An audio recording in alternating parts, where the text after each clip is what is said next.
Quanto tempo demora para desinflamar? Princípios da mudança, eu vou te ajudar. Por que mudar? Como mudar? Entender as causas e o que mudar? Essa é a pergunta que nós ouvimos diariamente ou que vocês perguntam nos comentários dos vídeos. A desinflamação nós podemos classificar em órgãos que a gente consegue perceber e os órgãos que a gente não percebe. De uma maneira prática e geral, a inflamação que normalmente vocês se referem é a inflamação do abdômen ou uma inflamação que acaba acontecendo na pele. São os órgãos realmente perceptíveis. Mas voltando aqui para a nossa lousa, eu penso que o contrário do lado esquerdo seria a saúde, né? Uma pele saudável. Mas sempre que nós falamos em inflamação, nós vamos colocar o foco, claro, na boca, o que eu coloco por ela.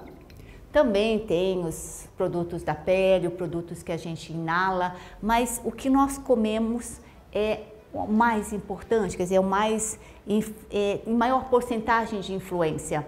Por isso que em 20 de outubro de 2019 eu zerei o glúten, exatamente porque o meu abdômen estava muito estufado, distendido. Eu não comia o suficiente para isso, eu achava que tinha zerado o leite, mas foi nesse momento que o meu incômodo fez com que eu colocasse em prática, em ação, algo que eu já sabia, que a Barriga de Trigo, que é um livro muito elucidativo sobre os malefícios do glúten, sobre tudo que nós, médicos e nutricionistas, enfim, aqueles que estudam essa prática, sabem que o glúten é tão ruim. Só que a gente precisa de uma data para zerar. Uma coisa é vocês diminuírem 80%, 90%, você vai ter um resultado.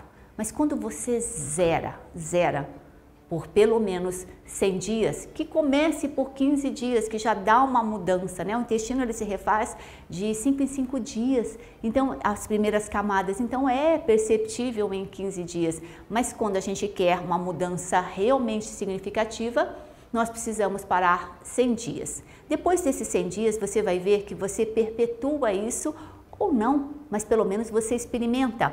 Por quê?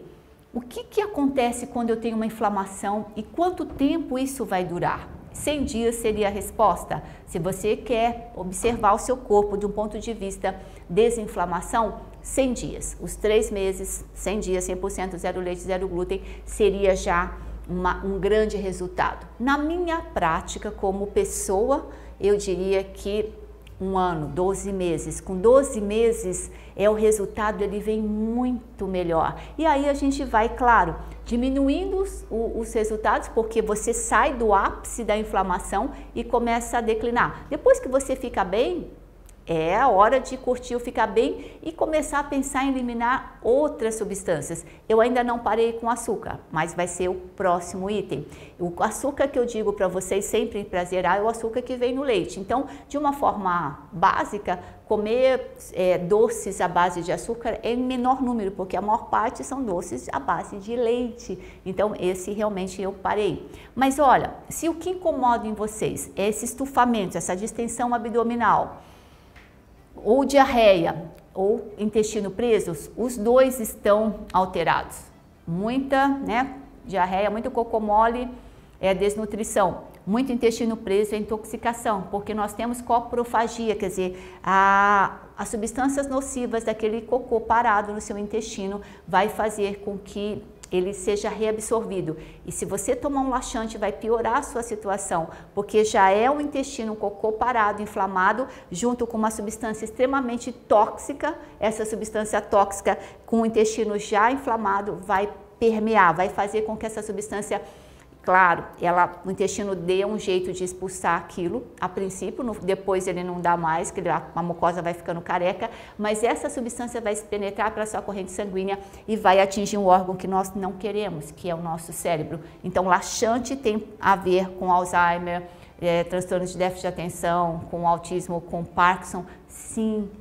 Normalmente nós correlacionamos muito mulheres que comem errado, né, que se come só um queijinho branco com uma bolachinha, uma torradinha light, com essas patologias mentais, porque elas também utilizam muito mais laxantes e os laxantes não são bons. Homens têm mais diarreia, as mulheres prendem mais. Os divertículos, os pólipos, as hemorroidas, as doenças ditas autoimunes, como a doença de Crohn, a retocolite ulcerativa e hoje muito presente na sociedade, a síndrome do intestino irritável. Todos esses sintomas têm a ver com o estilo de vida do alimento que eu como diariamente, que acaba deteriorando dois hormônios principais, que seriam o T3 livre e o cortisol. Se eu altero isso, eu também não consigo ter um metabolismo que vá me desinflamar.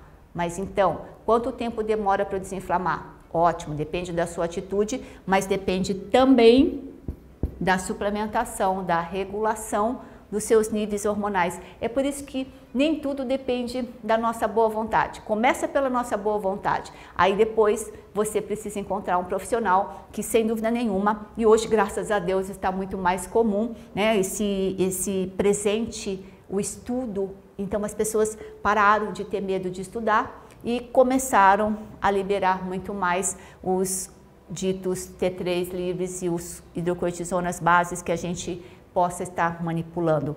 Então, a inflamação do intestino vai repercutir na nossa pele. Às vezes, o primeiro incômodo que faz você me procurar enquanto médica seria a pele ou o formato do corpo, né? Uma gordura localizada, uma acne, uma dermatite, psoríase, lúpus ou vitiligo. Lembre-se, todas as doenças autoimunes, seja do intestino ou seja da pele, elas têm uma mesma origem. A origem está em alimentos que fazem um item chamado mimetismo molecular. O glúten, a proteína do glúten e a proteína do leite, caseína e beta-lactoglobulina, elas têm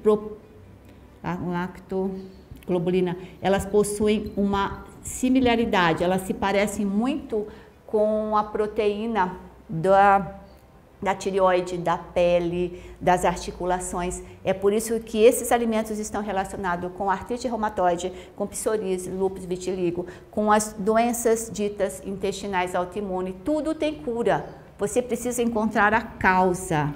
Quando eu acabo com a causa, eu sumo com os meus resultados. E aí o que vai restar para a gente? Só equilibrar, organizar a parte hormonal em termos desses hormônios, não só desses, mas essa é a base que depois disso nós vamos para os nossos hormônios sexuais. Às vezes você começa simplesmente suplementando, modulando os hormônios sexuais, mas não vê uma mudança, claro que não. Por quê? Porque eu preciso trabalhar com o metabolismo, com a energia básica de cada um de vocês. Pele, intestino tem a ver com imunidade. Nós conseguimos ver a imunidade da pessoa somente olhando pela pele. Pele, intestino e sistema nervoso, eles têm a mesma origem embriológica, que é o ectoderma, por isso que eles conversam entre si. Aqui, ó, nós falamos de melasma e flacidez excessiva, quer dizer, isso, queda de cabelo, que se a gente pensar em couro cabeludo, também estão relacionados com o cortisol. Baixa o nível de T3 livre, o cabelo cai. Baixa o nível, o alto nível de cortisol, o cabelo se joga. Quer dizer, eles vão cair de qualquer forma. Mas a síndrome da fadiga adrenal, ela tem essa característica. É assim, ó, algo incrível, que você vê, parece que o cabelo realmente está se jogando.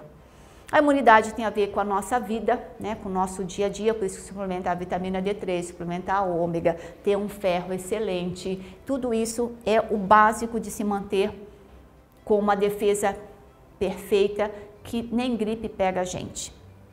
Aí, por último, o cérebro sempre pensando em memória, aprendizagem, quietude, né, uma serenidade, cognição, como é que eu interajo com o mundo, tudo isso nessa simples pergunta: quanto tempo eu demoro para desinflamar? Tá, eu tenho Kátia, 55 anos. Se eu, por um acaso, me inflamei durante 55 anos, eu preciso tomar a atitude dos 100 dias e depois eu preciso chegar nos meus 12 meses e aí você decide. A vida é sua, o resultado é seu. Tudo o que você precisa é da sua ajuda.